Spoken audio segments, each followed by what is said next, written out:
My name's Lang, I'm an Australian, I live in Japan, and I talk about stuff that's happening in Japan, in the US, and around the world, and how that fits in with the big things, the macro story of what's happening in our lives. I don't talk about the little things here and there, I talk about the bigger things that are happening. Business owner, educator, and lifelong observer of politics and economics, making sense of complex issues. Mostly I'm going to be talking about Japan today, and actually Australia. So we'll talk about the tourism issue in Japan, also immigration issue in Japan. We'll talk about the fear of the other. Did anyone see my video, which was a stitch to a person who said the British Empire never ended, and there's a continuing plan by globalists to hold the US down, and that now that Trump is there, that they've doubled their efforts to do this. Oh, you've got to go watch it just for the seriousness that the people who do this have in their discussion of this. They're very serious, and they're really well researched. But they get so much wrong. They get so much wrong. You know, it's like Chinese whispers. When you and math, when you make a mistake early on, it ends up with a really big wrong result. And the first person that commented on my video basically said something like, "You have no idea." And I'm like, "Yeah, I have no idea. This is going to be interesting for me." And they said, "Yeah. So let's start off easy. You know, the colonies are still paying bounty to the royals." Like, okay, well, there's a whole lot wrong with that sentence, because guess what? The colonies never paid a bounty to the royals. That never happened. So their basic premise that we paid the colonies, you, me, Australia, I'm Australian, paid bounties or taxes or whatever you want to call it to the royal family, that never existed. And they're trying to say, and we're still doing that now. Well, how can we still be doing something we never did? So their whole premise of this, and I can't say the word here because the algorithm doesn't like it, this whole, what can I say, myth is, totally destroyed because they've started off at the wrong point. They've started off with a mistake. So it's interesting. Go and have a look at that video and watch this woman. She might be known to you. She is an American. I only just found her. And I've watched a couple of other videos on her page. It's, yeah, it's interesting. All right. So that's one issue that I wanted to get out of the way. This idea that the former colonies are still paying a bounty to the royal family. We never did that. And if people are confused about that, since the 18th century, the royal family gave up all claim to monies from the UK government, and all of their lands and all of their finances were managed by the government. So we, as colonial entities, paid taxes like all the other parts of Britain paid to the UK. We paid it to Great Britain. We paid all our taxes to Great Britain, and then they used that money to run the empire. And included in that was the navy, infrastructure, and the royal family. So it's kind of like saying, if the US government gives foreign aid assistance to China, then they're financing the People's Liberation Army, right? It's kind of like saying that, and it just doesn't work like that. So are some of your taxes as colonials going to the royal family? Yeah, ultimately some of it is, but there was never any bounty. The royal family never collected money from the colonies personally. So it's a huge distinction. It's a very important distinction. So that was a fun thing for me to travel down that little road there with that person. I've had a few complaints about the AI edits, and it's like I've done this discussion before, but it's like this. I just put up my prices in my school here. And the thing about that is, when you put up your prices, someone's going to quit, someone's going to leave. But does it outweigh that? Will your income increase even though people quit? And the AI edits, it's like, I think it keeps more people watching than it bothers people. But I have been getting a few complaints about the AI edits, and I will be paying more attention to the images that it puts up there. I haven't actually been looking at them until I've posted the video. And then when the video is posted and I see the pictures, I'm like, oh, that doesn't really go with that story. But yeah, I know. But just to take Lord Whistledown's comment to its the completion, most of my videos are not AI edits. Most of my videos are me just sitting here and recording something and putting it up. Those things that you see are clips from this live that I do each week. So every week I do this live for about an hour. Then I download a copy of this live. I put it through the AI editing software and it throws out a bunch of clips. And then I add subtitles it gives me subtitles. And then I add edits to that. So I edit gaps and things to make clips. And then I automatically have them come out every day. So of the 3 videos I do a day, one of them will be a clip from my live. All right, so let's move on. Did anybody hear about the Australian social media guy? I'm not going to say TikToker because I don't think he was necessarily a TikToker, but a social media, what do you call them? Influencer that came to Japan and got into a lot of trouble? Okay, so what he did was he's one of those guys that is an influencer, and that's how he makes his money, that's how he makes a living. Came and visited Japan, so not somebody living in Japan. Came and visited Japan, so he's on a tourist visa, and he goes into a cemetery in Japan. This is in summer. So in summer, it's a special season where people will go and, oh, thank you so much for joining the fan club, Lord Whistledown. You will go to the cemetery in Japan at this time of year. It's called Obon, and you will visit your ancestors or relatives that have passed, and you will leave offerings there. And the most common offering is a can of drink. And this is because animals can't get into it, and it's traditional in Japanese ceremonies for people that have passed to give them the things that they liked in this life, and so that they can have them in the next life. And so people will leave snacks and things, but they tell you, oh, thank you, Debbie Jane, I think we've got a goal. And they can't, you can't leave snacks and things, so everybody leaves cans or bottles of drink, often alcoholic beverages, because they were adults and they enjoyed that in this life, and they can enjoy that in the next life. So people leave them there sitting on their stone monuments.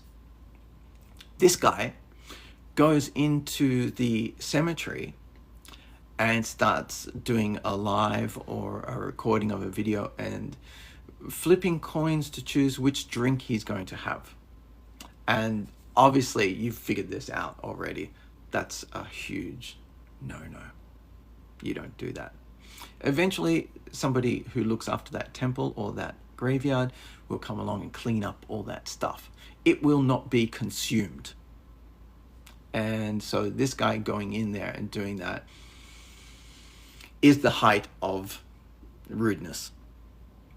Recording it, making a game of it, laughing about it, earning an income from it, and then deliberately, casually throwing the cans around the cemetery and generally causing mayhem. Got big news here in Japan, and unfortunately it was an Australian, so obviously as soon as that happened, people started contacting me and telling me, did you hear about the Australian? I'm not going to say his name, and I haven't even looked. I was shown one video from a newsreel. I'm not going to go and look at his stuff and add a view to his stuff.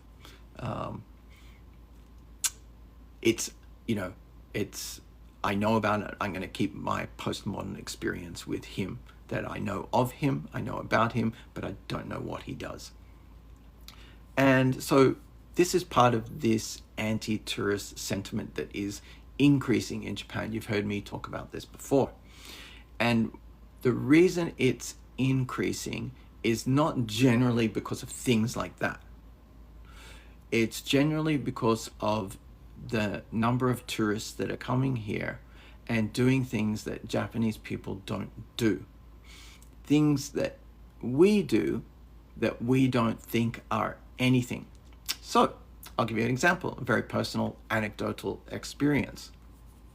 My friends are here from Australia right now. They came and stayed with me, and then they went to Kyoto, and they went to Osaka and Okinawa.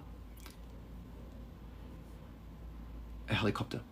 And they were visiting a place, and they sat down on a stoop, on a step, on a bit of concrete elevated from the road. And they were chastised for doing that. Because in Japan, you don't do that. One, you don't sit down on the street. Two, you don't sit down in an entrance. And that's what this was. And this is actually making news. Not my friends, but people doing this is actually making news in Japan, where there'll be articles where, what are tourists doing wrong? They're sitting down on the street. It's like, if I ever watched a video from the 70s or 80s growing up of New York, that's what everybody was doing.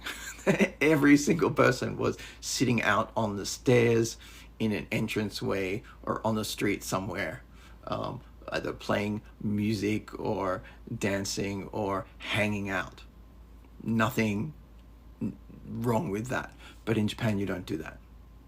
It just doesn't happen. So that is one of the problems they're having with tourists. They're doing terrible things like that. Now, it does start to escalate. And this is a really important distinction, and it's something I wanted to touch on today. It's one of the, the expression, it's why we can't have good things. This is one of the reasons why we can't have good things. In Japan, you're allowed to drink, and you know what I mean by that, outside. But no, you're not. Actually, you're not. But it's tolerated. It's okay. Japan is the land of, I think, statistically the lowest laws in the world. We have rules. We have a social contract. We don't have laws. But in this case, we do have a law, but it's not followed. So you can go to a convenience store. My dad loved visiting Japan. You can go to a convenience store, grab a can of Asahi, crack it open, enjoy it, dispose of it in the bins there, because they have recycling bins, and continue on your way. Now, the police don't have a problem with that. The local people don't have a problem with that. Other Japanese do that. The problem is that young people are not... See, there's me doing the same thing everybody else does. people are coming to Japan and taking advantage of that loophole and using the street as their nightclub. And it's, when I see the videos of Japan, it is predominantly foreigners. Japanese are joining in because they're like, wow, this is great. We've never been allowed to do this. And you will see groups of foreigners basically setting up for the night outside a convenience store. So rather than paying exorbitant, because it is expensive in Japan to go to nightclubs. Oh, remind me to tell you one day about how it's illegal to dance in Japan. So it's expensive to go to nightclubs, expensive to go to bars. Obviously, we all know this. BYO is the cheapest way to have a night out. So because you can do that in Japan, it's becoming a huge issue. In fact, it's almost like a folklore thing now that, hey, let's go to Japan, you can drink outside. And obviously in the US, you can't do that. In Australia, you can't do that. We used to have it, used to be able to do it, but then, gradually it became illegal. You used to be able to not walk around on the street in Australia, but you could go to the beach with a 6-pack and it would be okay. But now they've cracked down on all that because we can't have good things. And so this is becoming a big issue in Japan, that all these foreigners are coming over here. They're sitting down on the stoop in the entranceways.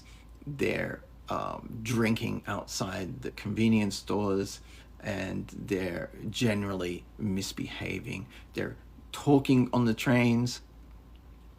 They're taking up space for Japanese to enjoy peacefully the sights and areas that they previously had all to themselves. Because, as we know, Japan is now a country that is cheap to visit, and this is the cost. And as I always say, there's a cost to everything, and the cost is that Japan needs this tourism. This kind of exchange is important. On the macro level, it's important for other cultures to see other cultures. It's important to interact with people from other communities. Let's forget about the gene pool, but there's that. And, ultimately, interaction with the rest of the world is extremely important. There's always going to be a cost. And as the Japanese are experiencing right now, this is the cost for them. That some of the laissez-faire application of their laws is being abused by foreigners. Really, considering the numbers of tourists that are visiting Japan, it's small. So I will go here from the tourism side to the immigration side in Japan briefly. So the other thing about Japan is, as a response to this, people are saying, well, let's crack down on immigration, let's crack down on tourism, let's crack down on foreigners. And I've even seen stories, and I can anecdotally attest to this, or not attest, comment on this, that in the 90s, one of the biggest groups to Japan as laborers, as workers, were Iranians. It was a huge Iranian community.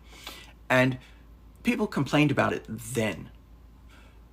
But now people are, and I'm seeing this online, people are looking back at that fondly and saying, oh, the Iranians, they were so good. They respected Japan's laws, and they integrated into the community, and they behaved themselves. It's like, that is so not true. Not the ones I knew. But anyway, I'm sure most of them did, like any other group of people. But what we're seeing now is the scapegoat has shifted. There were no tourists back then. So the scapegoat has shifted from the Iranians, and now they're being viewed with these rose-colored lenses as having been perfect. I'm going to say they were fine. I knew Iranians when I lived in Osaka, and they were great. As normal a community as any other community that existed in Japan. And I would still say that applies now to any new coming groups. But it does bring us to the second story that's making big news in Japan right now. And I put a video about this. And as soon as I finish talking about this, I'll have a little break. So Japan just had its JICA conference. I can't even remember what that means, JICA. But it's like USAID. So they just had their, I can't remember, but it's their investment, or it's their investment and cultural association for, helping developing countries. And so they just had their Africa conference in Tokyo in August. No, was it Yokohama? Anyway, they had this conference, and out of this conference came one of these very normal things that happens, an agreement to add 4 Japanese cities to 4 cities around Africa. And I know Africa's not one country, but this is how this works. 4 cities in Japan paired with 4 cities around Africa to be to up the level of cultural trade, cultural interaction, and exchange between those cities, to promote a more interactive relationship. That's all. Absolutely nothing more than that. No extra stuff. However, and apparently this, and I don't know for sure about this, but apparently the hype started in Africa, in Nigeria. I think it was Nigeria. It was reported that Japan has announced 4 cities in Africa will be given special visas, and African immigrants on a large scale will be able to go to these 4 cities and receive preferential treatment rather than just trying to apply for a regular visa into Japan. It was absolutely nothing like that at all. And then this got to be big news in parts of Africa, then it got to be big news in Japan, and people started freaking out. There were all these videos on TikTok in Japan about, and they were actually showing the website that said, and I could understand that Japanese, and I could also understand the English that was being said. None of that was said. None of it, and on these websites, it did not say there were going to be extra visas or land or all these things. It was to promote cultural exchange. It actually said it on there. And it was almost like the people that had heard the exaggerated cases in the media in Africa were looking at the same websites I'm looking at and interpreting that so differently. And then it came on the news.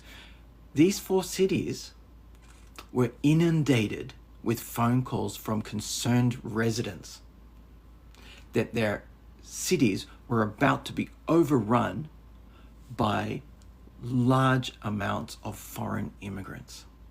That's how big it got here. And the government had to make all these statements about it. And then it was interpreted as backtracking. And I looked into it, so I did my own research. They never ever said anything more than the very first report that came out said, this is cultural exchange. That's what they're going to increase. The only thing that's going to increase. And so it went from increased cultural exchange, and to the most exaggerated story I saw was land in these cities will be set aside, houses and land, for the expected increase in African immigrants. It was crazy how this went in social media, that it went up to the highest levels, that the government had to make statements saying, no, not doing that. My initial response, as soon as I heard that story, and you guys that know me are going to go, yeah, he got out his Occam's razor and went, no, there's no way that's happening, because guess what? You don't do that. No one does that. Who's ever done that? Who has ever heard of any country ever doing that? You don't do that, right? It's the same thing I did with when I first ever heard that Biden let in 12 million people. I'm like, huh? That sounds weird. Let me have a look. Oh, guess what? That didn't happen. because when somebody goes across the border gate every day, that counts as a person. So if you come to work 5 days a week from Mexico to the US, yeah, do the math. You're overcounting by probably a factor of, 5. So, and then forget all the other stuff. It didn't happen. This didn't happen.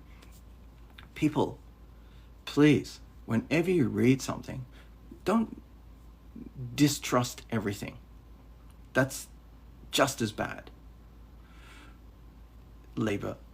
Department of Labor statistics, all right? Don't distrust everything. But when you hear something that gets you going, that makes you go, oh my goodness, I can't believe that. Take that last bit and go, I can't believe that. Maybe I shouldn't believe that.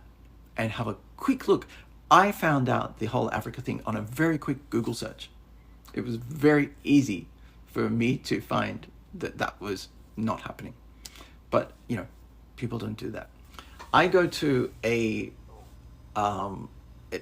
Japan where they have live bands. It's called a live house. I don't even know what the English is anymore for that. And it's not a nightclub. Anyway, it's a place that has live bands, and they're not licensed, but they sell. Oh no, they're not licensed, and you can bring things in, but you've got to keep it in the bag.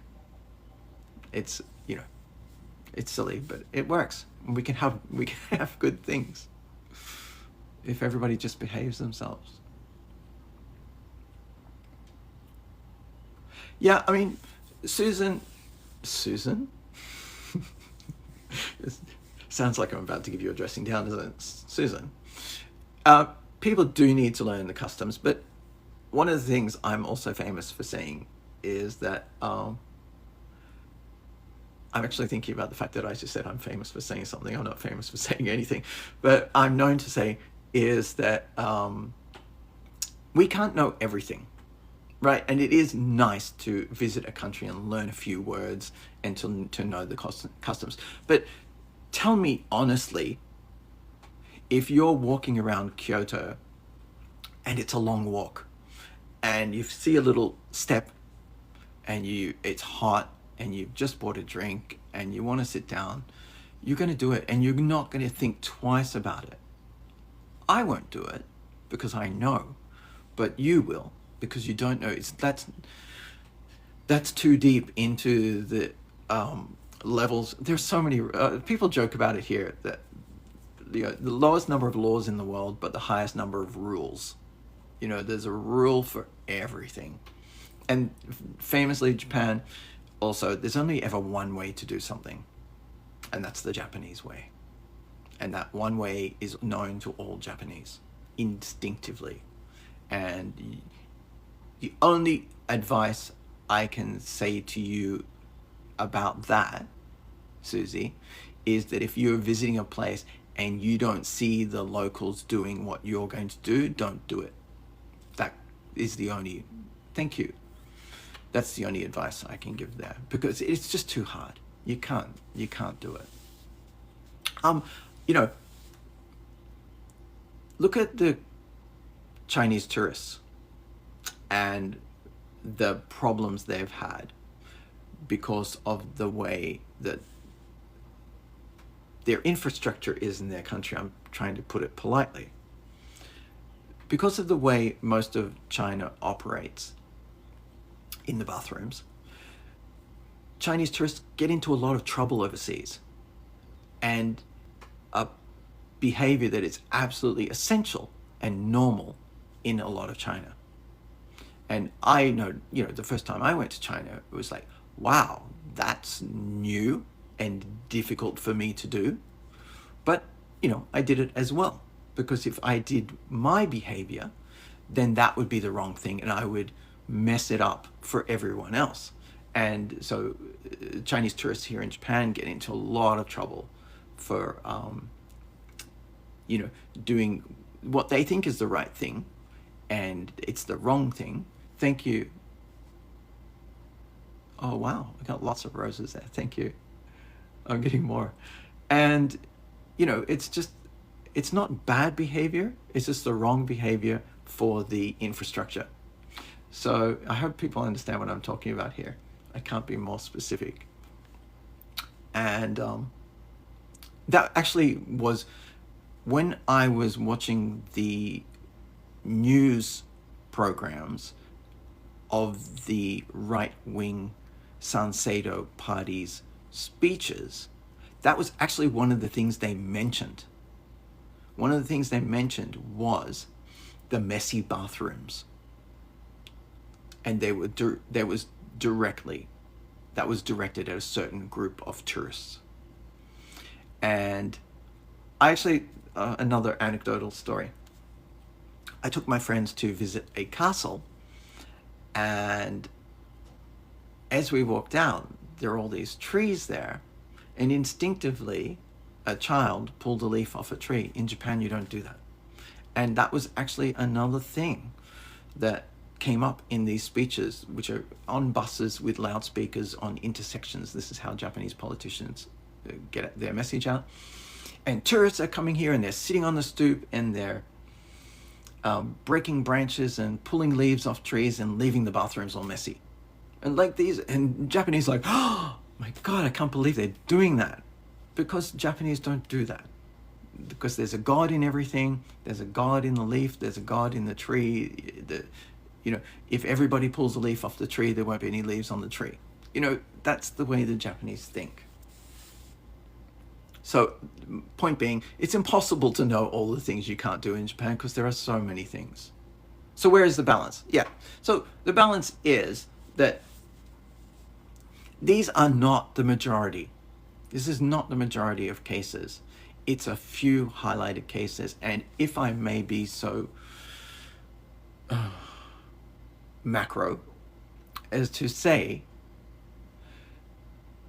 these things are so small and they are so a scapegoat for the fact that Japanese people themselves are economically suffering. Yes, I did it. I'm saying that this would not bother the average person if we, and I'm talking collectively as Japanese people, were receiving the benefits of what is happening. And this is what I talked about last week about the Louvre. Now, the Louvre workers were demanding better working conditions because they were stressed, they were overworked. Meanwhile, the Louvre, the city, is making a fortune from the streamlining and the systems that they've put in place to get loads of people through faster. And those benefits are not being passed on to the workers. This is always the case with everything. It's going to be the topic, the main theme of my book that I just started writing. It's all about the fact that productivity gains, when they're not passed on to workers, workers are going to feel stressed and they're going to find a scapegoat. And the scapegoat in Japan right now is the newest person on the block, tourists. And we've never had, people are going to come at me again when I say this, but we've never had tourism in Japan. Oh, people have been going to Japan for hundreds of years. No, we've never had it like this, inundated. And there's so many aspects to this that the average Japanese is looking at this going, wow, I can't afford to do that. All these tourists are coming over here with their large disposable incomes, having a great time. I can't do that anymore because you know what happened? The productivity gains, and if you look up the productivity improvements that have been made in Japan, it is astronomical. Those productivity gains have not been passed on to workers. And so workers' wages have not gone up in real terms in 30 years. And so everybody's making money except normal people. And so that creates resentment. And it's like road rage. When we're in our cars, we say the most horrible things about the person in front of us. We wish the most horrible things upon them. But if we actually stopped and got out of a car and had a chat with them, that would dissipate immediately. And it's like that. People are having stress in their lives, and they see all this going on around them, and they're blaming what they see. And my argument is always that what they don't see is the fact that they're being ripped off. Anyway, I won't go into that anymore because I'll go on about that for hours, and I've got like 10 minutes. So, where's the balance? The balance is already there. There is no huge drama with tourists in Japan. Maybe there is a little bit, but the reality is that it would be eased, like the Louvre, if those benefits were passed on to people a bit more, rather than just being kind of all, moving to the top as everything else does. So the balance would be introducing limits on how many people can be in a culturally important area like Kyoto. There could be charges for businesses that are making money from this to dispose of refuse that's created from massive amounts of tourists moving through areas. There's all these simple things that can be done to make it a little bit better. I just feel like they're teething right now, the Japanese tourist industry. It's going through major growth, and it's painful, and they'll figure it out, and it'll include limits and charges. Okay. Let's see. Which workers I talk about? So when I talk about workers, I mean people right from when I say workers, I mean the people that didn't get 40, 50, 300 times increases in their salaries. Those people. The ones that didn't, when corporations were able to offshore or improve productivity, and they got massive profits, and instead of upping the hourly wage a little bit, or giving middle management some more bonuses, they just bought shares back and increased the share price for the upper management, the people that were paid in shares. So who do I mean? People who just earn a salary. Not finish. I'm going to just tell you one more story, and then I'm going to finish. So, and I think this ties in. Growing up in Australia, I grew up in a very monocultural area, and I went through the political spectrum there. And one person that emerged around the time that it was around the time I was studying Japanese, was Pauline Hanson. And she became a star because she was an average Australian business owner. I think she had a fish and chip shop. Yes, that's what it was. She had a fish and chip shop. So she was a very average small business owner in Australia, at a time when Australia was undergoing a lot of change. And she got into politics as very anti-immigrant. And like so many people that are anti-immigrant, she came from an area that had no immigrants. It's always a funny thing, isn't it? That when you go into the big cities like Melbourne and Sydney and ask people, do a poll of how many people here are anti-immigration, it's like really low in the cities where all the immigrants are. The native population is like, yeah, we're all for it. Then you go out into the country towns of Australia and they're like all against immigration. It's like, how many immigrants are in your town? Well, I think a Chinese restaurant opened up last week. It's like they have none. Anyway, Pauline Hanson became this big sensation. She was very anti-Japanese. And I actually went to one of her meetings undercover. And it was classic. It was classic scapegoating. It was classic jealousy. Their complaint was, and this is what it's all about. The average person's complaint there was that all these Japanese are coming in and buying up houses, and Japanese corporations are taking over our city or our country.